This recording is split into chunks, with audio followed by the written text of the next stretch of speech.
I hear your kiddos. Yeah.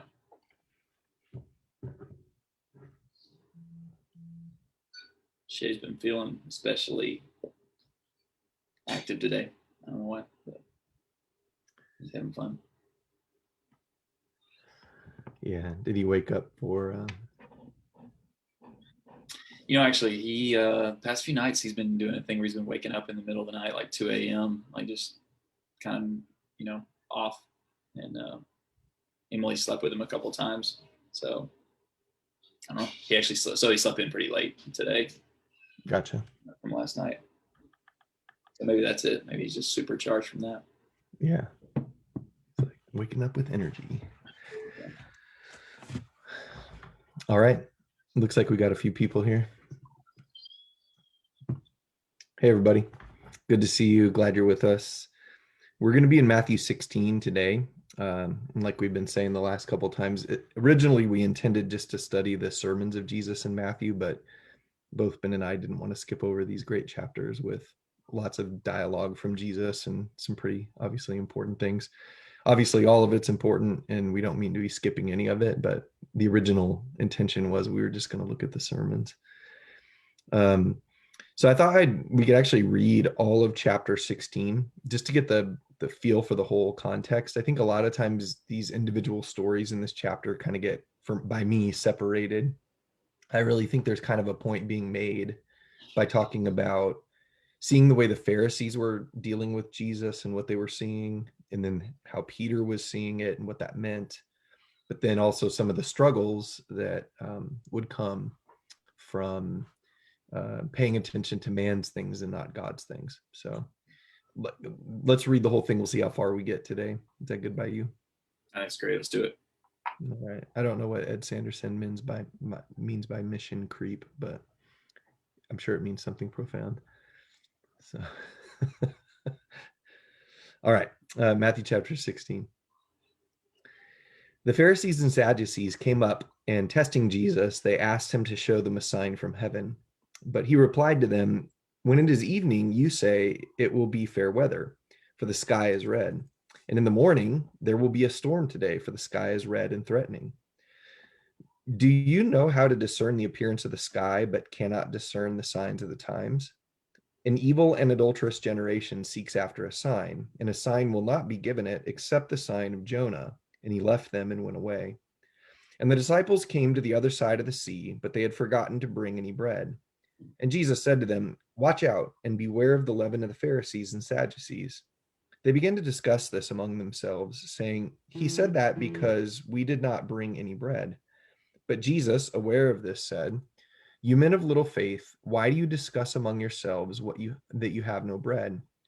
Do you not yet understand or remember the 5 loaves and the 5,000, and how many baskets full you picked up? Or the 7 loaves of the 4,000, and how many large baskets full you picked up? How is it that you do not understand that I do not speak to you concerning bread, but beware of the leaven of the Pharisees and Sadducees?" Then they understood that he did not say to beware of the leaven of bread, but of the teaching of the Pharisees and Sadducees. Now, when Jesus came into the district of Caesarea Philippi, he was asking his disciples, "Who do people say that the Son of Man is?" And they said, "Some say John the Baptist, and others Elijah, but still others Jeremiah or one of the prophets." He said to them, "But who do you say that I am?"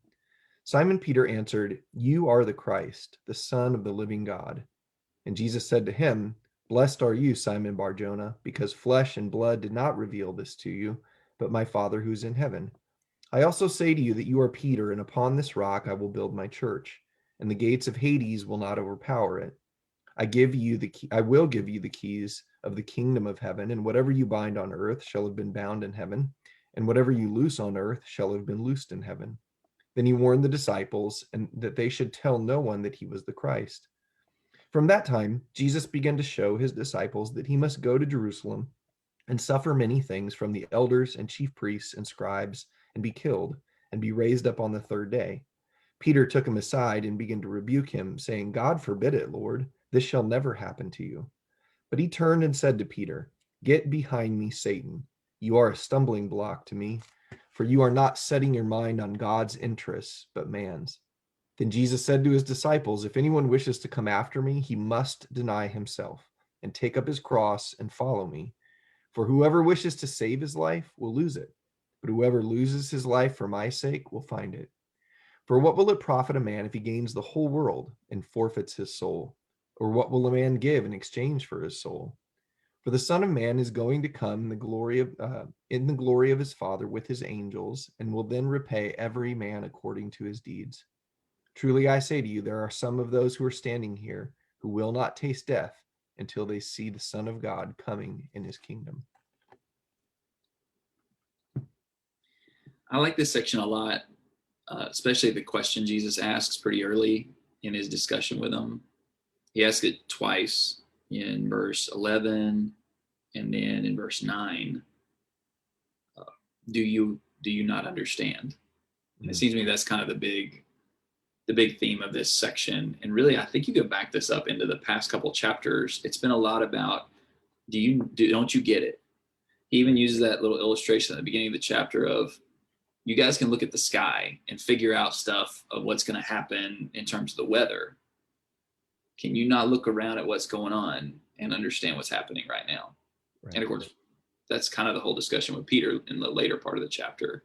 But I think that's a great question. The more we see Jesus and the more we listen to Jesus, he expects us to kind of start getting it. And I need to ask myself, do I understand? Do I understand the things that I see in scripture? Do I understand the way these things show up in my life? But I love that question. I think it's a great question of really the past couple of discussions we've had in Jesus' interactions with both the disciples and with those who are opposing him. Yeah. Well, isn't this a lot of what, I mean, going all the way back to the very first sermons Jesus began to preach? It has everything to do with listening and where your heart's at and whether or not you're willing to be honest with what you're hearing and seeing. How many times has Matthew mentioned the prophecy of Isaiah? Jesus would say, your ears don't hear, your eyes don't see. And I think here's the illustration.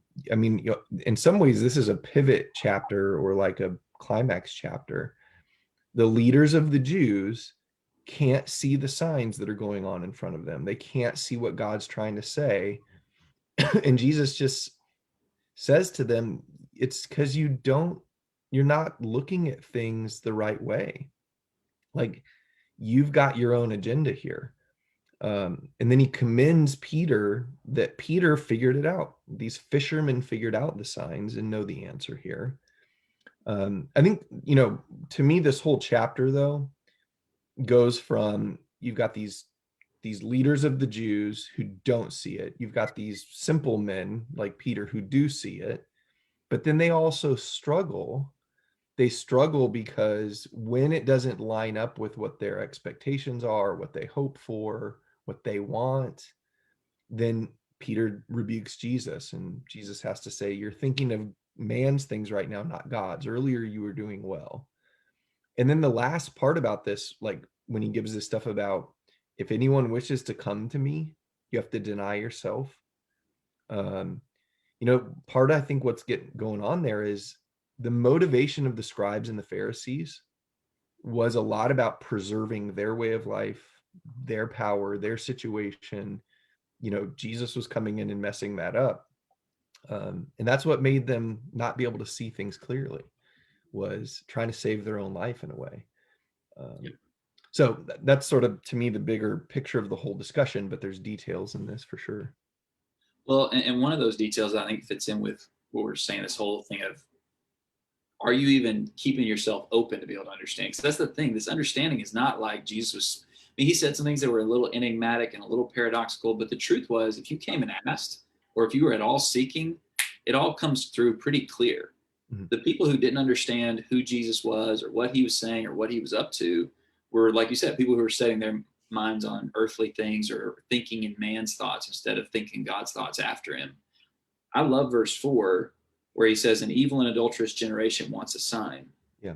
And so a sign will not be given to it except the sign of Jonah, which he's mentioned earlier in chapter 12 with the exact same request, the exact same response. But I love the Jonah thing because I think it's actually helpful in a pretty subversive way. So on the one hand, and he says this explicitly in chapter 12, he's saying, hey, the people of Nineveh, they were open. These are people you would think would never, ever listen to God, but they did. They listened. The preaching of Jonah came out, he preached, boom, they repented. But it's interesting to me that here the scribes and Pharisees were not being like the Ninevites, but they were being like Jonah. Right. Jonah, God sends the storm. God saves Jonah. I mean, you read Jonah 2, and Jonah praises God for saving him with the fish and then saving him from the fish. He has multiple prayers about that. And then God sends the plant after Jonah preaches. He sends the plant to shade him. But by the end of the story, Jonah is still angry that God could forgive these people. And basically, God's question is, do you not yet understand? Dude, I was gracious to you over and over again. And you can't see how me being gracious to you means that I'm gracious, and therefore I should be gracious to other people. Jonah had his head blocked up with his own perception of the world, with maybe the way that his neighbors and friends might have thought about the Assyrians, and even had good reason to think about the Assyrians to some extent that way. But he wasn't thinking God's thoughts after him. He was thinking man's thoughts. He was thinking his own way. And just like Jonah had his head blocked up by man's way of thinking in a worldly way, the scribes and Pharisees had that. And the disciples, at some points in the last couple of chapters, Peter being an example here, at some points they were so clear and they had such good understanding. But at other points, they had their heads blocked up with man's way of thinking too. So I love that Jonah thinks. I think Jonah is actually really helpful in this whole section for seeing the problem. Yeah, very good. Yeah, there's probably a lot more to say about that. In fact, on all of this, we could spend all of our time for sure. There's a large section here, though, that what Jesus is actually doing is warning disciples about becoming like these Pharisees and warning them about the way sometimes really smart people will talk about God's things. Yeah. That's an interesting warning, you know. And I'll just go ahead and say, I think this is a warning for even now.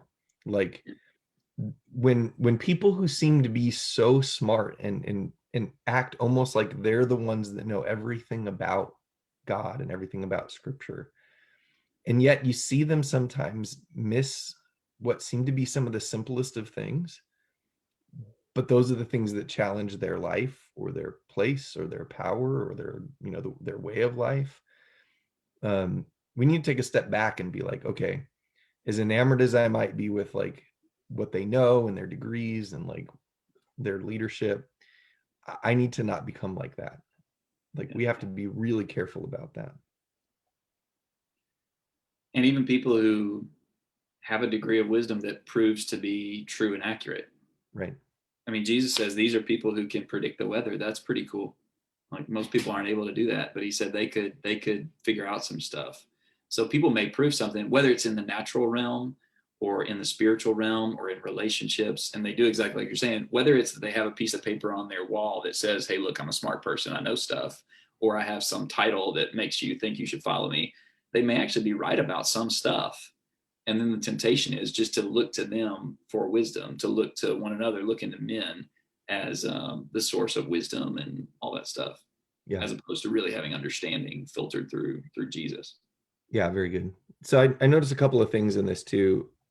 When Jesus sort of talks to the Pharisees and the scribes and really the whole generation of the Israelites at that time, he calls them evil and adulterous for this conversation. And then at the end of verse 4, he actually just leaves. Like he turns around and walks away from them. Then in verse 5, the disciples come to him. This is really important. How many times have we already seen Jesus say, come to me, come to me?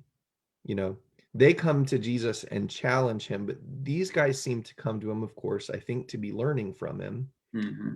He doesn't say that they're evil and adulterous, even though he says, you guys don't understand yet. What he does say in verse 8 is that they have little faith. Like he knows they have faith. He knows they're seeking. He knows they're trying. There they are on the other side of the sea with him.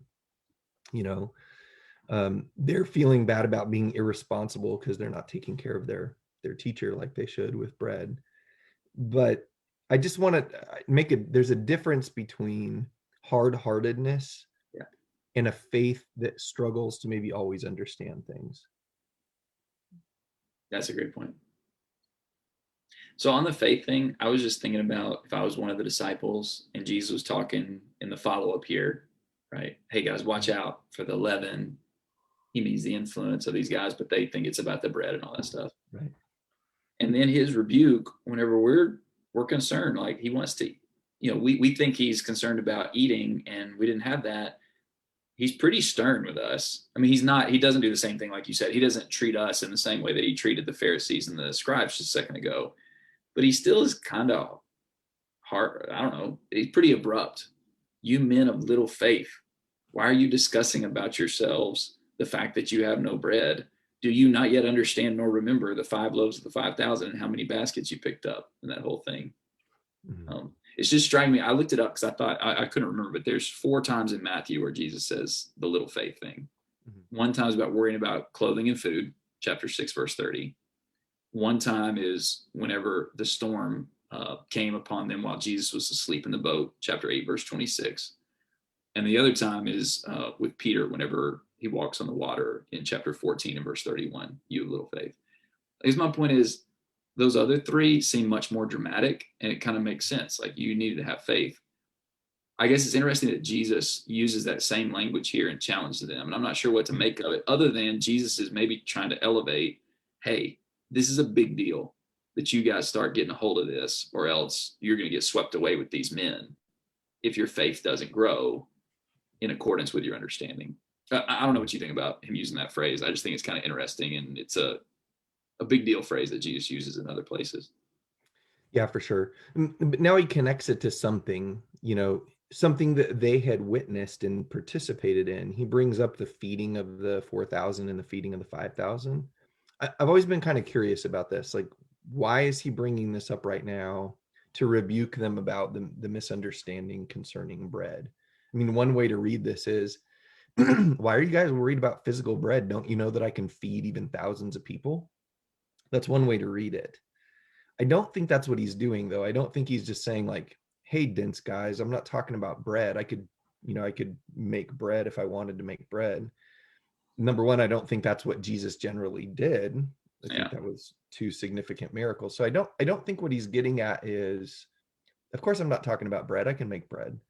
I think he's saying something a little bit deeper. And I think it has to go maybe to do with these signs. He's warning them about being like the scribes and Pharisees, and they've been hearing the scribes and Pharisees say things to Jesus like, give us a sign, give us a sign, give us a sign. Yeah. And Jesus just kind of keeps shaking his head. And then when his own disciples aren't thinking spiritually, when he warns them about being like a Pharisee, they're like, oh, he must be mad about bread. And he's like, guys, do you remember participating in the signs that I gave that these guys have completely missed? Like, do you understand what this says about me and who I am? And how can you not understand that I'm warning you about being like them? In regards to this, seeing the clearer picture here. Yeah. And then they get it, it actually says, then they understood. Okay, we need to be thinking spiritually. We need to be discerning here. We need to be hearing the right way. We got it, Jesus. We got it. That's why I think the next section where he asks them, who do people say that I am, is valuable. Mm-hmm. We see the growth of the apostles and the disciples here, really getting a hold of what Jesus is saying about these signs and wonders that he's performing. And Jesus even kind of forces them and forces us to think like that, because he says, hey, what does everybody else say? Which in the last little section, actually the last couple of sections, that's been their challenge. They're thinking like everybody else would think instead of thinking Jesus's thoughts after him. Then he says, okay, who do you say that I am? Right. What's the answer? Like, are you going to think like everybody else? Or is that the right answer? Or are you seeing something? Have you seen enough? Like, are you not men of little faith anymore? Do you understand? And is that understanding expanding your faith to where you actually understand who I really am and what I'm all about? I love that. This is, I think, one of my favorite, like this through the first part of chapter 17 would just be one of the best scenes to see, like all their faces and how they interacted. Both the really exciting part, hey, we do understand, we got it right. Like maybe for the first time, we got the pop quiz question right. The one important one, we got it. But also the maybe confusion about the things, not maybe, the confusion and the despair about the things Jesus said, and the whole thing, I think, is just so important. It's a really impactful section to me. Yeah, absolutely. Now, Katie Philippi says this is one of her favorite passages, and I'm wondering if it's because it's in Caesarea Philippi, or if she's got a deeper. I'm sure you have a deeper reason why it's your favorite passage, Katie. I shouldn't attribute such shallow motives to you. This section of scripture really, I think, took on greater meaning to me when I finally got to visit Caesarea Philippi, when I got to go to Israel. We went to the ruins of this city, and you can see all of this online. But the city was built up against a cliff where like water comes out of the base of the cliff. It's one of the tributaries to the Jordan, and because there was water coming out of this rock mountain, the ancient people thought of it as like a source of life. So during the time of Jesus, it was like a multicultural worship center. Like you can see pictures of it. There was a temple to the god Pan, a temple to Zeus, and a temple to like 5 or 6 other gods, like built into Caesarea Philippi. Hmm. And so I've always wondered, after I visited there, did Jesus come into this multicultural worship center, people believing all kinds of things, people looking all kinds of directions for help, for signs of life coming from this rock and worshiping their gods? And so when Jesus says, "Who do people say that I am?" In that backdrop, it kind of is like the question that we have to ask today. Like, okay, so you got all these options for where you're going to find life. You got all these things that people worship or say is powerful and bow down to. Who's Jesus? Yeah. Can we see the signs? Can we see he's the one that can feed us like the 5,000? He satisfies like with large baskets full of leftovers, like all of that, who do people say that I am? And I just love this conversation. I mean, like you said, it's such an interesting moment in the history of the disciples. Yeah. It's awesome. And with this, like, this is the real question for all of us who are trying to follow Jesus, or if someone's thinking about following Jesus. What do you think about him? A lot of times the roadblocks we run into is things that he says or that he does that we're not sure that we quite think makes sense or that we agree with or whatever. It's like, all right, let's clear the deck. Start off with, who is he? Jesus, who am I? Because before we get to all that other stuff about whether you agree or disagree with my teaching, Right. that's going to really get fixed by what you think about me. Because if I really am the Christ, the Son of the living God, then it really doesn't matter if you agree or disagree. You got to trust me and you got to roll with whatever I say. But you know what? If I'm just another person, another option in a pantheistic, sort of worldview, then okay, take it or leave it. But if what Peter said is true, that he's not just another prophet who has some more stuff to say on the religious spectrum, if he really is the Christ, the Son of God, if we understand that, then our faith means we just listen to him and roll with him no matter what. And we don't say, prove it to me, because that was the problem with the scribes and Pharisees. Prove it to us that we should listen to you, because we don't like the stuff you're saying, and we don't like the stuff you're doing, and you're messing up our world. So you need to prove it. Show us a sign. And a lot of times we can be tempted to do that with God or with Christ. But if we come to this understanding that Peter had, and I presume the rest of the disciples agreed with him, or would eventually, at least for sure, after Jesus affirmed it. If I understand that, then that's going to clear up a lot of the other challenges I have in my faith, in my trust, even my understanding. If I can come to a clarity on this one question, who really is Jesus? Right. That's kind of the whole thing. That's the fountainhead that everything else flows out of. Yeah, that's right. So we're almost out of time, I think, here. Just a few more minutes. So I know we're not going to get through this whole chapter. But this question, and Ed said this a minute ago on here, he said, signs point beyond themselves. And that's an important Bible study, like understanding that the idea of a sign was the sign itself wasn't the thing. It was what it said, about the person doing the sign, or like what the greater message was. It occurs to me, Jesus' question is like that too. Who do people say that I am? Is kind of like saying, I'm not just what stands right in front of you. There's something more to me than what you see here. So who am I? Do you think there were some that said, That's Joseph's son. That's Yep. Joseph and Mary's boy. You know, that's what his hometown people said. You know what I Yeah. mean? Um, and then other people who were struggling to say, like, well, he seems like he's more than what meets the eye, but is he Jeremiah? Is he Elijah? Is he one of the prophets? Like, they're not going deep enough to see the signs. I think those people were doing better than just the person who goes, yeah, he's just a carpenter from Nazareth, you know. Um, by the way, you ever meet people that talk like that? You say, hey, what do you think about Jesus? And they'll be like, okay, yeah, maybe he lived or whatever, but he was just a dude. Right. Um, and then you've got other religions that look at Jesus and say, well, he was a prophet. And you got people that say he was a great this, great that. It's important for us to, like you said, answer this question. Like, who is he? Um, so, And I love what you just laid out there, because what this shows is that the true essence of who Jesus is, and really therefore everything else that flows out of that, it's going to subvert our own personal expectations or thoughts. yeah. It's going to subvert like religious or philosophical thoughts of people around us. Mhm. It's going to subvert just base worldly viewpoints. It's going to be different. And we should kind of expect that. It's kind of similar to what Jesus taught in the Sermon on the Mount. Hey, the way that leads to life is narrow, and there are few who find it. Of course, much later on in Jesus' ministry in the Gospel of John, he would say, I am that way. I am the truth. I am the life. And the only ones who are ever going to get to the Father are those who come through me.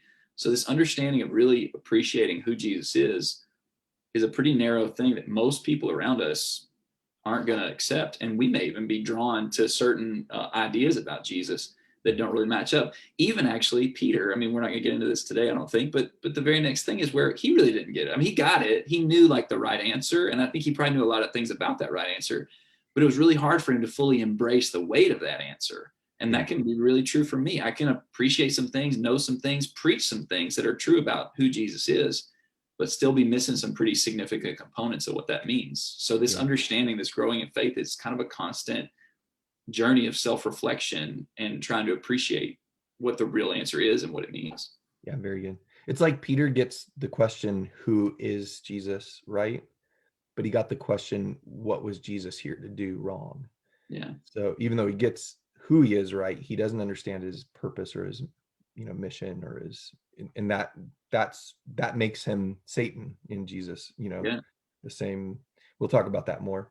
Now, I'm going to end with this, this, this conversation between Jesus and the apostles is a template text. Jesus asked a Bible question or a question about truth. Mhm. Just like today, lots of people ask questions about the Bible or truth or whatever. And this is just a great illustration. There's always lots of answers to those questions. Some say this, some say this, some say this, some say this, but they're usually all the wrong answers. There is a right answer, though, to any given question, and that is the one revealed by God. And it's also the blessed answer. Blessed are you, Simon Bar-Jonah, for flesh and blood didn't reveal this, but my Father in heaven did. In any question we ever ask, we need to just sort through that as quickly as we can. Men's answers, men's answers, men's answers. Does God speak on this? What's the answer? That's the blessed answer. Get that one right. So use this as a template for anything that gets asked. Yeah. And the encouragement I get from this is, I bet there's even more than I realize questions that I haven't found the right answer. But if I'm willing to be humble and seek Mhm. understanding from Jesus, he's going to give it. He's not Yeah. going to give up on me. I just got to make sure I'm not arrogant like the Pharisees and scribes and think I know everything and I need to prove Jesus wrong. If I can have the heart of a disciple that says, okay, Lord, just show me. I'm ready. Whatever rebuke, whatever correction, help me out. Yeah. He's going to do it. And that's a really great promise. Yeah. Katie just expressed on here, like, it's hard to understand how someone could think he was just a prophet, you know? um, Maybe to get into their heads a little bit, the sign of Jonah hadn't been given yet. Like he hadn't risen from the dead yet. And like in Luke 24, when he incognito is walking with those disciples on the road to Emmaus, and they're like, "You're the only one that doesn't know what's going on here." And he says, "Well, tell me what's going on." They call him a prophet. They're like, he was a prophet, mighty in deed and in word. They still haven't fully grasped the fact that he's who he is, you know? So it is hard to understand looking back, knowing that Jesus raised from the dead and sent the Holy Spirit from heaven in Acts 2. I think that might even be what he's referencing there at the end of this chapter in verse 28. You know, some really significant things that we'll talk about next time. But we'll get to that. Yeah, yeah. And I know we're pretty much out of time, but just on the other side of history, there's a lot of people now that don't think that Jesus was anything more, to Katie's point here. Right. That's right. And maybe that's where we got to think about how can we reason with people regarding the resurrection, the miracles that proved he was the Son of God during his life. A lot of people don't know that story very well. And some people don't because, like Jesus said, some people have hard hearts and have stopped up their ears and don't want to hear. And I don't like to believe that, but that's what Jesus said. So sometimes that's the answer. Yeah, that's right. All right. Thanks everybody for being with us. We'll try to be together again Monday. Yep. I'll be elsewhere, but I think I'll be able to make it work. So I'll let you know. Look forward to it. Thanks, everybody. Yeah.